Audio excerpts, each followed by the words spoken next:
So coming today, I'm now with Don Owens, published author. Don, I don't know how you did this. So you run the Link of Cullman County full time. How could you make space to write a book? Tim, I don't know how I did it either, to be honest with you, but really when you start to write a book, you have to get really organized and set deadlines for yourself. So with that, I set up different times and schedules so that I could write in the evening and in the morning or at lunch, really just grab any time that I could to start writing. Well, the name of your book is Like Me or Not. Yes.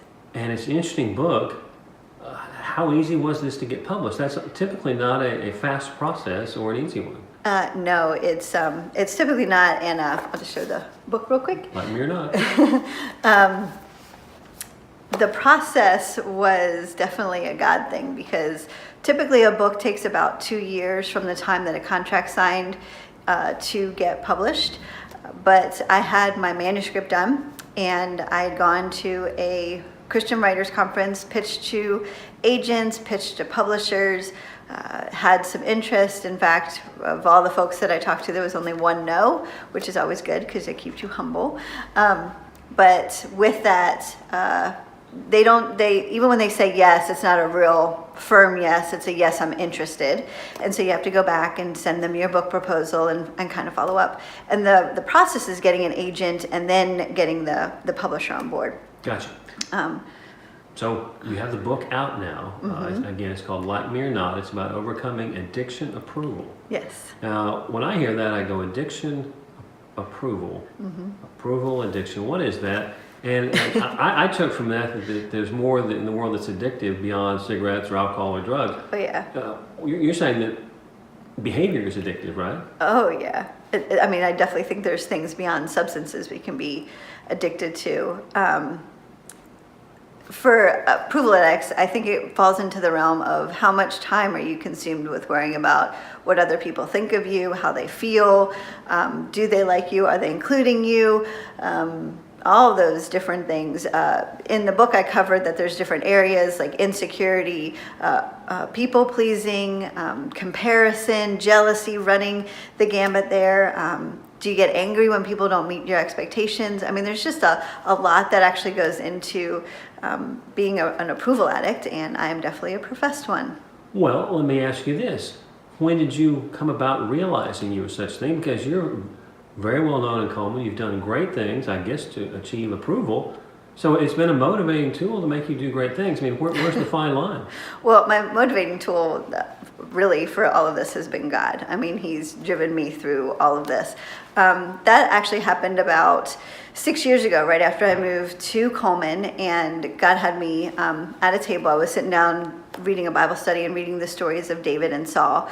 And real quick on that, David and Saul had both the same opportunities, but Saul ended up seeking the approval of people, where David really sought the approval of God and knew who he was. He operated out of that identity. And so as I read their stories, I realized that if I ever wanted to hold a position of leadership, if I ever wanted to be used by God in a way of leading a team in some form or fashion at that point, I was going to have to choose him over people, which was a really kind of hard pill for me to swallow.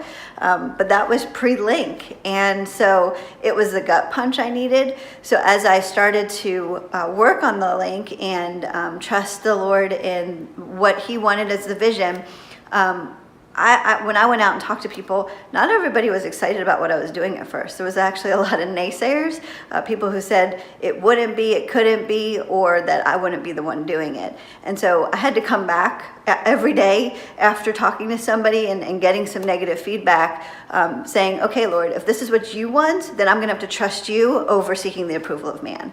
And so really the book is part of my journey of founding the Link of Cullman County. And we now get to see 6 years later the fruit of that.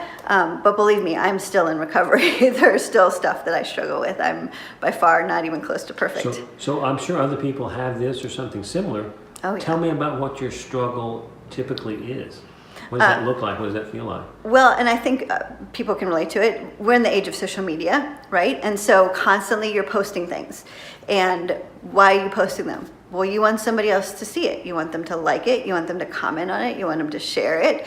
And so most of us get that feeling of, well, nobody liked it. Nobody cared. Well, then maybe I have no friends.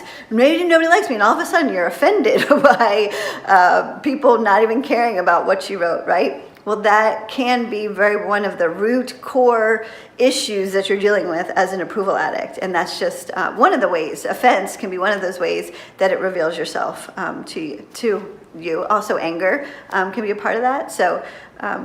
So yeah, I think it can happen in a lot of ways. I think for teenagers these days, it's actually becoming more apparent. I'm thankful we didn't have social media back then. But imagine going home for the weekend, not being invited to anything, and then seeing that your friends, the people that you think are friends, are now on social media showing off everything that they did.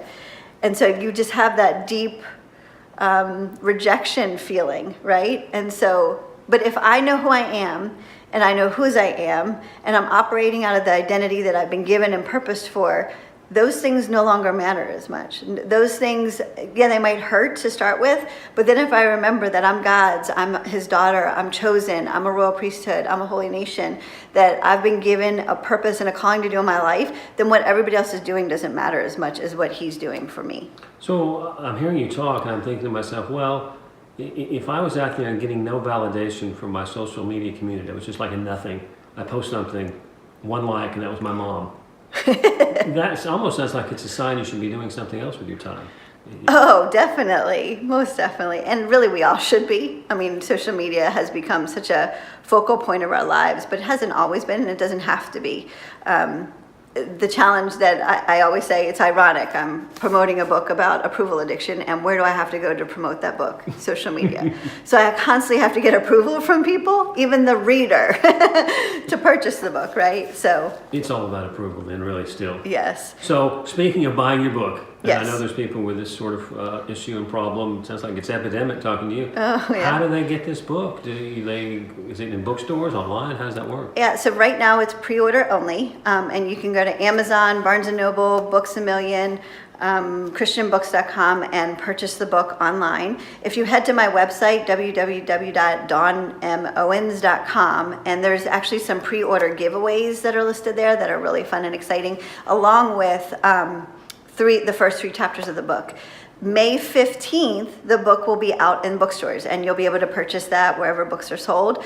So we're really excited about the opportunity for people to be holding this in their hands. And I read in your materials that this money is not just going straight in your pocket. This is going back into the Link of Cullman County, right? Yeah, my advance and all of the author royalties are going straight back to the Link of Cullman County. So You, after your family and God, you put everything into the Link of Cullman County, don't you? I adore that ministry, and I adore the people that I get to work with, and so there's no better place for me to put that than there. Dawn, thanks for talking to me. Good luck with the book. I appreciate it. Thanks.